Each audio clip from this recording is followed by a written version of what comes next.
The email arrived at 7:43 in the morning on a Wednesday, a time when the world is usually divided between those rushing toward their obligations and those pretending they don't exist. I was standing in the lobby of a Marriott in Denver, the air smelling of burnt espresso and expensive floor wax. I was the picture of corporate readiness, a travel mug of black coffee in my left hand, a heavy leather portfolio tucked under my right arm, and a mind already 3 steps ahead into a client site visit.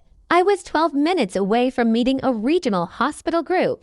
They had hired me for a specific surgical task to audit their vendor payment systems and find the leak. In my world, healthcare compliance money doesn't just disappear. It migrates. It finds the path of least resistance, usually through a crack in the oversight. My phone buzzed against my hip. A sharp, rhythmic vibration. I pulled it out, expecting a "we're ready for you" text from the hospital CFO. Instead, the sender was my mother, Renata. The subject line was a masterpiece of passive-aggressive finality. "Don't come back early. Enjoy starting over." I stood perfectly still in the middle of the lobby as a group of flight attendants brushed past me, their rolling suitcases clicking like a metronome against the tile.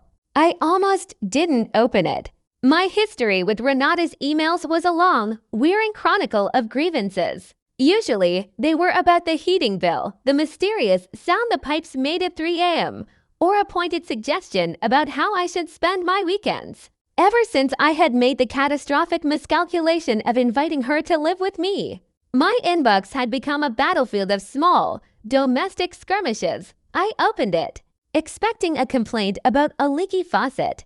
The email was 3 paragraphs long. It was breezy, almost cheerful, written with the terrifying lightness of someone who has just committed a crime and convinced themselves it was an act of liberation. She and my sister, Danny, had made a decision. While I was in Denver, they had cleared the house. Furniture, electronics, jewelry, the heirloom cedar chest my grandmother had brought from Guadalajara, everything was in a moving truck, headed south to Scottsdale. Danny had found a short-term rental. The final sentence was the one that stayed with me, vibrating in my mind like a struck bell. "Your savings are already taken care of. You were always better at being alone anyway." I read it twice, then a third time. My thumb hovered over the screen. And then I smiled. It wasn't the smile of someone who had just heard a joke. It was the specific, quiet smile of a professional who has spent months preparing for a disaster, only to realize the preparation was exactly enough. My name is Margo Delgado. I am 36 years old. For 11 years, I have worked in the shadows of the American healthcare system. I find where the money goes before the disappearance becomes a scandal. By professional formation, I am a person who does not leave important things unguarded. I read contracts the way other people read menus, looking for the hidden costs. I keep records the way other people keep grudges, carefully organized by date and never, ever thrown away. Renata and Danny had not accounted for the fact that I don't just audit hospitals. I audit my lived out. Understand why they thought they'd get away with it. You have to understand my father, Ernesto. He died 20 months before Denver. It was a pulmonary embolism, fast, clinical, and devastating. One moment he was complaining about the price of gasoline, and the next, he was a memory. Ernesto was the glue, the architect of a very specific family structure. He left behind a life insurance policy, a 16-year-old Subaru with a temperamental transmission, and a vacuum. Danny is 5 years older than me. In my mother's eyes, Danny was the fragile one, the one who needed a soft place to land. Danny was the child who found herself in 3 different colleges, 4 different cities, and a dozen different roommates. She had a restless, frantic charm that Renata mistook for soulfulness. When Danny ran up credit card debt, it was a learning experience. When she dropped out of her master's program, she was reevaluating her priorities. I was the other one. I had put myself through university on an academic scholarship. I worked 40 hours a week while taking 20 units. I graduated without debt and built a career that required the precision of a clockmaker. My mother's response to my success was usually a brief, perfunctory nod. It was as if I had simply done what was expected, while Danny's failures were tragedies that required a village to solve.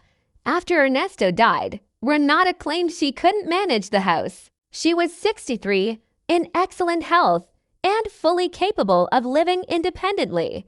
But grief is a powerful lever.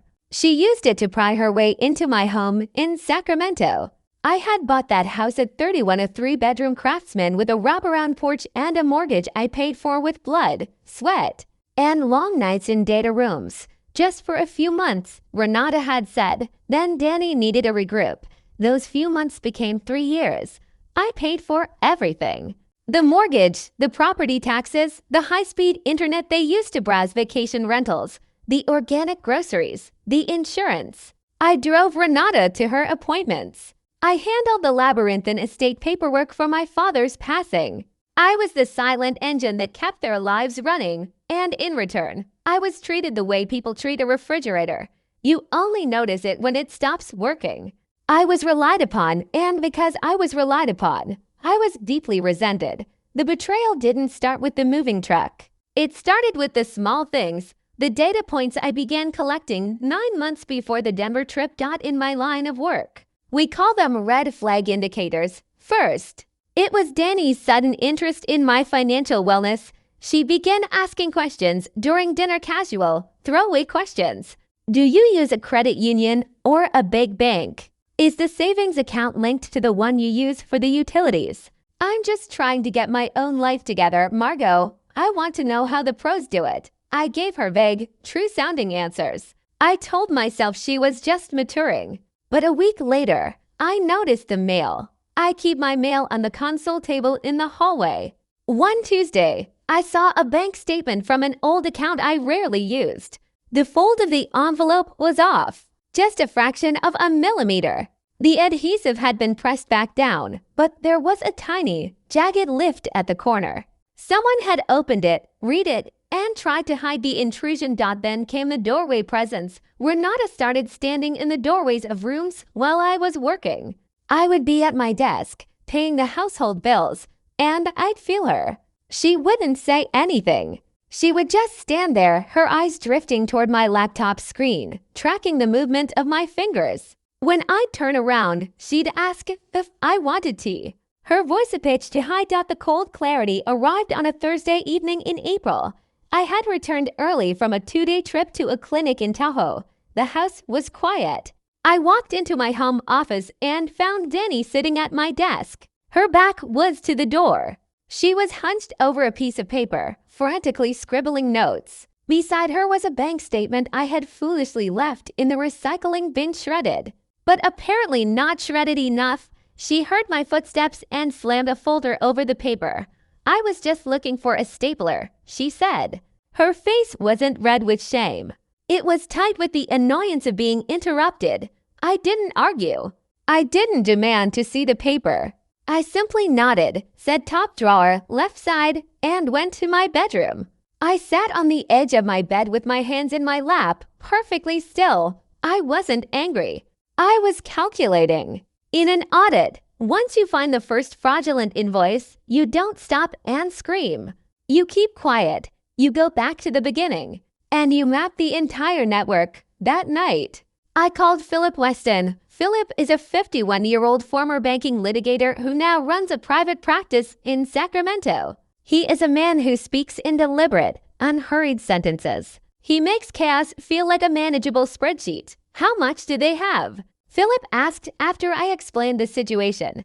They had the account numbers for the household expense account, I said.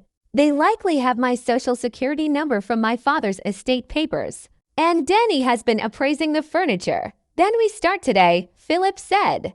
Not tomorrow, today. The next 5 months were a masterclass in quiet, methodical restructuring. Philip brought in Clara Ebenis, a forensic accountant with 15 years of experience in asset tracing. Clara's first report was a revelation. She found that Renata had been skimming from the household account for 8 months. Small amounts, $50 here, $120 there. Transfers to an account Danny held in a different state. It was a drip-feed embezzlement designed to go unnoticed in the noise of a high-income household. I didn't confront them. Instead, I moved methodically. I shifted the bulk of my liquid assets into a private trust account that required dual-factor authentication through a device they didn't know I owned. I left a holding balance in the visible accounts enough to look like a life savings, but structured in a very specific way. Clara helped me arrange the funds so that any unauthorized transfer over a certain threshold would automatically trigger a federal wire fraud statute. We weren't just protecting the money. We were building a legal cage. Next came the physical assets. I spent a weekend while they were at a wellness retreat which I paid for, photographing every item of value in the house. I recorded serial numbers, pulled original purchase receipts from my digital archives, and got insurance valuations. Asterisk, asterisk, the jewelry was the most delicate part. I had several pieces of Rolex my father gave me for my CPA certification, and a diamond pendant. I suspected Danny had already scouted them. I quietly moved the originals to a safety deposit box and replaced them with high-quality insured replicas. Asterisk, asterisk, then I upgraded the security. Asterisk, asterisk, I installed a private cloud-based system. It was invisible cameras tucked into smoke detectors and a doorbell system that looked like the old one but recorded everything in 4K with audio. Asterisk, asterisk, I monitored the household tablet, which Danny used constantly. She thought I was too busy to notice the browser history. I watched as she researched moving companies Denver to Scottsdale, how to bypass bank holds, and resale value of mid-century modern furniture. Asterisk, asterisk, I saw the storm coming. I just made sure I was holding the umbrella. Asterisk, asterisk, when the Denver trip was scheduled for early November. I knew it was the window. I told Renata and Danny about it 10 days in advance. Asterisk, asterisk, Danny's reaction was a quick, sharp nod. Renata asked, exactly what time does your flight land on Friday? Asterisk, asterisk, they were checking their timeline. Asterisk, asterisk, on Monday, I flew to Denver. On Tuesday, I performed the audit at the hospital. My mind split between vendor contracts and the silent house in Sacramento. Asterisk, asterisk, on Wednesday morning. The email arrived. Asterisk, asterisk, standing in that Marriott lobby, I felt a strange surge of adrenaline. It was the moment the trap snapped shut. I forwarded the email to Philip with a one-word message. Proceed. Asterisk, asterisk, I called Adrian Cole, a senior fraud specialist at my bank. Philip had established a relationship with him months prior. It's happening, I said. The Renata Delgado, Danielle Delgado transfers? Hold them in the review queue. Do not decline them yet. Let the paper trail complete. Asterisk, asterisk, then. I opened my laptop and logged into the home security archive. Asterisk, asterisk, asterisk, asterisk, asterisk, asterisk, asterisk, I watched my life being dismantled in high definition. The moving truck had arrived at 8:40 a.m. I watched 2 men in gray uniforms carry out my dining table. I watched Danny directing them, pointing to the cedar chest. Asterisk, asterisk, take everything that has value first. I heard her say through the hidden living room mic. Her voice was sharp, energized. Leave the books. She likes her books. Asterisk, asterisk, I watched my mother, Renata, standing by the door. She wasn't helping. She was holding a clipboard, checking off items. She looked younger than she had in years. She looked like she had a purpose. Asterisk, asterisk, I didn't cry. I didn't feel the sting of betrayal. I felt the cold, analytical satisfaction of a successful audit. They were following the script I had written for them. Asterisk, asterisk, I closed my laptop, straightened my blazer, and walked into my meeting with the hospital board.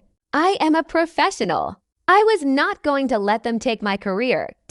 Asterisk, asterisk, I flew back to Sacramento on Thursday morning. Asterisk, asterisk, the house was a shell. I unlocked the front door at 11:17 a.m. and stood in the entry. The silence was absolute. The rug was gone. The console table where the mail used to sit was gone. The walls were scarred with empty brackets where my father's photographs had hung. Asterisk, asterisk, the air smelled of packing tape and dust. Asterisk, asterisk, I put on a pair of latex gloves. Philip had been very clear. The house was now a crime scene. I walked through every room, taking high-resolution photographs of the absence. Every empty drawer left crooked, every scuff mark on the hardwood **** in the kitchen. Renata had left a note. It was on the floor, next to the small floor safe. She knew the combination too. She had emptied the $800 in emergency cash I had placed there. ***, but she hadn't looked under the bottom shelf of the safe. Taped there was a small index card. On it, in my neatest handwriting, I had written, "Check the account names again." ***. I photographed the note, then peeled it off and put it in my pocket. ***. I poured myself a glass of water. It was the only thing they hadn't taken that I actually needed.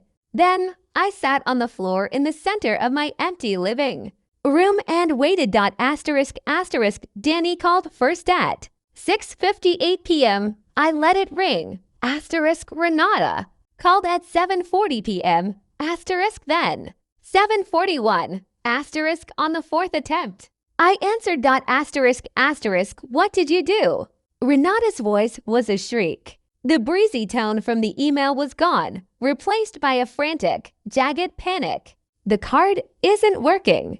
The transfer is frozen. We're at the rental office in Scottsdale and they're saying the payment didn't clear. I leaned back against the kitchen counter. Outside, the neighbor's sprinkler system clicked on. Help with what? Renata. I said, my voice was level, devoid of emotion. The accounts? Move the money back. They're talking about calling the police because the check bounced. What accounts? I asked. The ones that belong to me. The ones you tried to drain while I was at a hospital in Denver. Danny grabbed the phone. I could hear the Scottsdale wind in the background. Margo, stop playing games. Whatever you reported, undo it. We're here, and we have the furniture. And if you don't fix this, we'll sell it all. I didn't take anything, Danny. I said. You did. You emptied my home. You took my property. And Mom was kind enough to send me a written confession with a subject line that made the intent very clear. That email was between family. Renata screamed in the background. I didn't tell them that Philip was already on a three-way call with the Sacramento PD and the bank's fraud unit. I didn't tell them that the moving truck's GPS had been logged by the company because I'd flagged the credit card used to rent it. Family doesn't audit family. Danny hissed.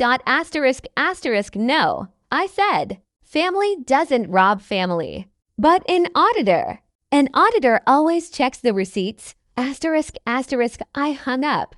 The next 4 months were not a movie. There were no dramatic courtroom reveals. Real life is a series of spreadsheets, scheduled Zoom calls, and documents filed with exhibit numbers. Detective Loren Castilla from the Sacramento Property Crimes Unit was assigned to the case. She was a tired-looking woman with a sharp mind.